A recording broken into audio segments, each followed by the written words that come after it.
But if there is a worry about City, it's defensively, and that showed in, what, 44 seconds? Yeah, it's a great game to watch, but it's like a basketball match. You have a chance, we have a chance.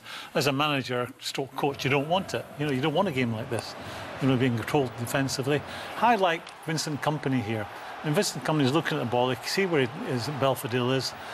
If we got a close-up of that, you can see his weight is in the wrong place. He's trying to play offside. All his weight's on his right foot, Kompany, where Belfodil's already, his momentum's going opposite way. See, Kompany's in line with him there. He's just got it wrong. He's just trying to play offside at the wrong time. Is that because he's in and out of the team? A little bit of breakdown in communication? No, it's just a lapse in concentration at a vital time. You know, he's an experienced player, been around the block many times. He's a top player when he's bang at it. When I say a top player, a top defender. But for a split moment, defenders in that situation have to be fully concentrated all the time.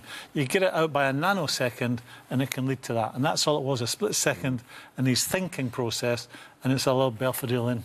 They didn't take long to get back into it. Keith, Pep described this as 5 finals they have in the Champions League after losing the first game against Lyon. They're right back in it. Yeah, very much so. Only a few minutes later. David Silva, no real surprise to see this little magician involved, waiting for the right time. Slips it inside Brennett. And he's waiting for the options. And I think this has become a real feature of the way Manchester City play. The two wingers who we've highlighted here, high, wide, Sterling on the right-hand side. If you actually look how quick he tries to get in once he realises that Sané has been slipped in. It's Aguero who just kind of stays out on the periphery waiting for the cutback. They're a little bit unfortunate, actually. Naima had the point off camera. That the first touch and the defender takes it into the path of Aguero. The goalkeeper actually comes out and does well to stop Sané getting the shot in because he was so bright.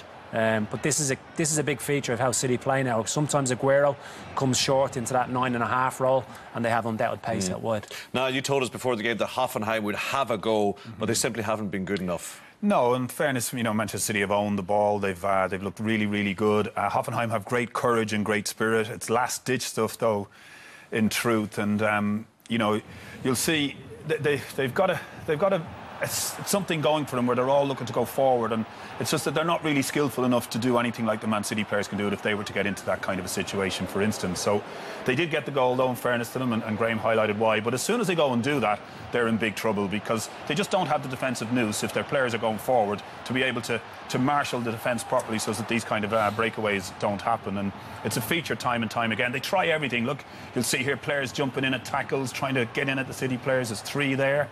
3 again, and they still can't close the gaps, find ways to do it.